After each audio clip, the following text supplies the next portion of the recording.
রিতাস কিচেনে সবাইকে ওয়েলকাম। আজকের রেসিপি মিষ্টি কুমড়ো দিয়ে হালুয়া। কি একটু অন্যরকম তো।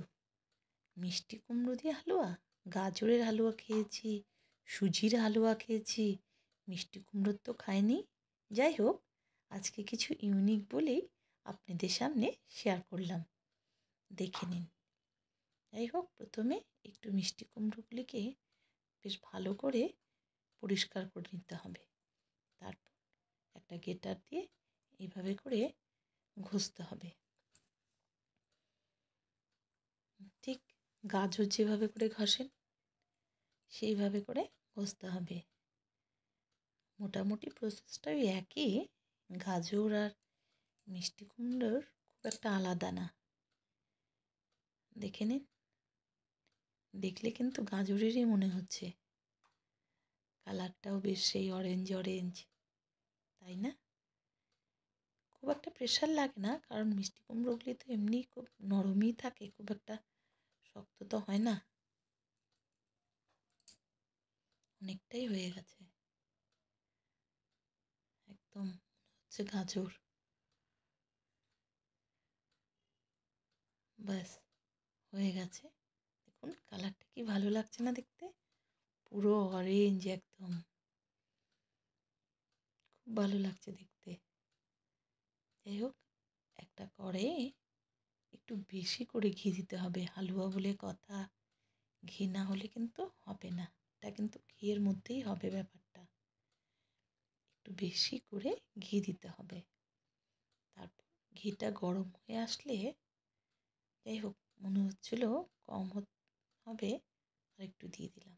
তারপর একটু তেজপাতা আমি দুটো দিয়েছি, আর ওই গ্রেট করে রাখা মিষ্টি কুমড়োগুলিকে দিয়ে দিতে হবে। একটু ভালো করে ভাজা ভাজা করতে হবে।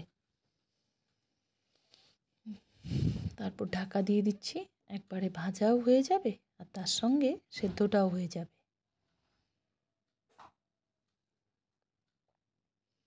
কি সুন্দর লাগছে না কালারটা দেখতে, অরেঞ্জ কালার। বেশ মনে হয় ভাজাটা হয়ে আসছে, আর একটু হলেই হয়ে যাবে।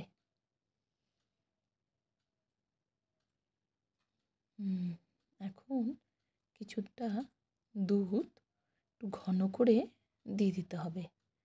গাজরের থেকে তেল ছেড়ে, ব্যাপারটা হচ্ছে গাজর থেকে কিন্তু তেলটা ছাড়লে পরেই, মানে ঘিটা যদি ছেড়ে আসে তারপরেই দুধটা অ্যাড করবেন, তার আগে না। জল জল থাকলে কিন্তু ব্যাপারটা হবে না। আর তারপর কিছুটা খোয়া ক্ষীর দিয়ে দিতে হবে, তাতে আরও টেস্টি হবে। তারপর আপনারা যদি একটু মিষ্টি বেশি খান তাহলে চিনিটা বেশি দেবেন, আর কম খেলে একটু কমই দেবেন।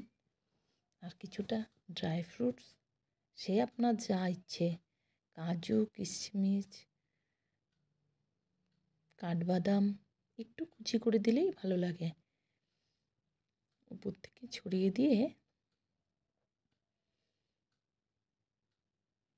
একটু ভাজা ভাজা করে, আর 1 চিমটি নুন দিয়ে দিবেন। তাতে যে কোনো খাবারে, মিষ্টি জাতীয় খাবারগুলিতে বেশ টেস্টটা খোলে, মিষ্টিটা বেশ বোঝা যায়। না হলে একটু পানসা পানসা মনে হয়। আর একটু থেতো করা এলাচ দিয়ে দিতে হবে, তাতে ফ্লেভারটা সুন্দর আসবে। এমনিতে তো ঘিয়ের একটা ফ্লেভার থাকবেই, তার সাথে এলাচেরটাও থাকবে। আর কি সুন্দর হয়েছে না, কি সুন্দর কালারও হয়েছে। যাই হোক, এরকম নতুন নতুন ইউনিক রেসিপি পেতে আমাকে লাইক সাবস্ক্রাইবার করতে কিন্তু ভুলবেন না।